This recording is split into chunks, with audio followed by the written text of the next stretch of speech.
Praise the lord. ప్రభువైన యేసుక్రీస్తు నామమున మీ అందరికీ శుభములు. మన యొక్క దిన భాగంలో నుండి మొదటి పేతురు రాసిన పత్రిక మొదటి అధ్యాయము 24వ వచనం. సర్వ శరీరులు గడ్డిని పోలి ఉన్నారు, వారి అందమంతయు గడ్డి వలె ఉన్నది, కానీ ప్రభు వాక్యం ఎల్లప్పుడూ నిల్చును.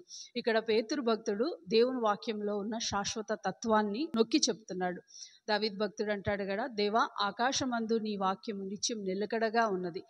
అది పరిశుద్ధాత్మ చేత మనం ఎప్పుడైతే దేవుని వాక్యంతో ఆకర్షితులం అవుతామో మన హృదయము మార్పు చెందేదిగా ఉంటుంది. ఒక నూతన జీవం మనం అనుభవించిన వారంగా ఉంటాం, ఒక నూతన అనుభవంలోకి వచ్చిన వారంగా ఉంటాం.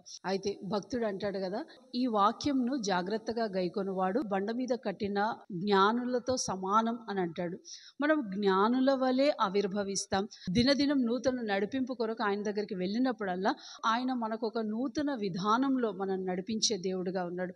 మొదట ఇది ఒక డిసిప్లినరీ యాక్షన్గా మనం చేస్తూ ఉంటాం, కానీ రాను రాను మన ఆసక్తి తగ్గిపోయి దేవుని వాక్యం దగ్గరికి వెళ్ళడం మానివేస్తూ ఉంటాం. కానీ ఇక్కడ భక్తుడు అంటాడు కదా, ప్రతీది గతించిపోతుంది కానీ దేవుని వాక్యం నిత్యము నిలకడగా ఉన్నది.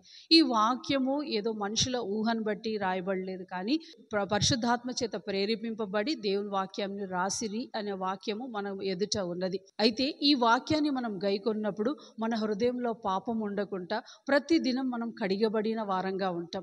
ప్రతిదినం ఒక నూతన శక్తిని అనుభవించిన వారంగా ఉంటాం.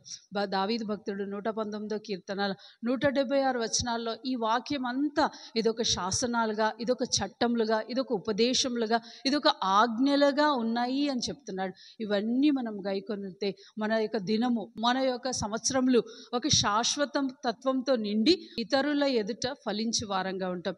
రండి, ఈ రోజంతట్లో మనం ఫలించు స్థితికి వచ్చి ప్రభు వాక్యం యొక్క నడిపింపు దగ్గరికి వద్దాం. ప్రియమైన తండ్రి, యేసు ప్రభు ఘనమైన నామంలో దేవా, ప్రతీది గతించిపోతుంది కానీ నీ వాక్యము నిత్యము నిలకడగా ఉన్నది అని నీ వాక్యం సెలవిచ్చినట్లుగా దేవా, నీ వాక్యాన్ని మా ఆత్మలో నాటండి. తద్వారా మేము కూడా ఇతరుల ఎదుట ఫలించినట్లుగా మాకు సహాయం దయచేయమని ప్రార్థిస్తూ యేసుక్రీస్తు పరిశుద్ధమైన నామంలో ప్రార్థిస్తున్నాం తండ్రి, ఆమేన్.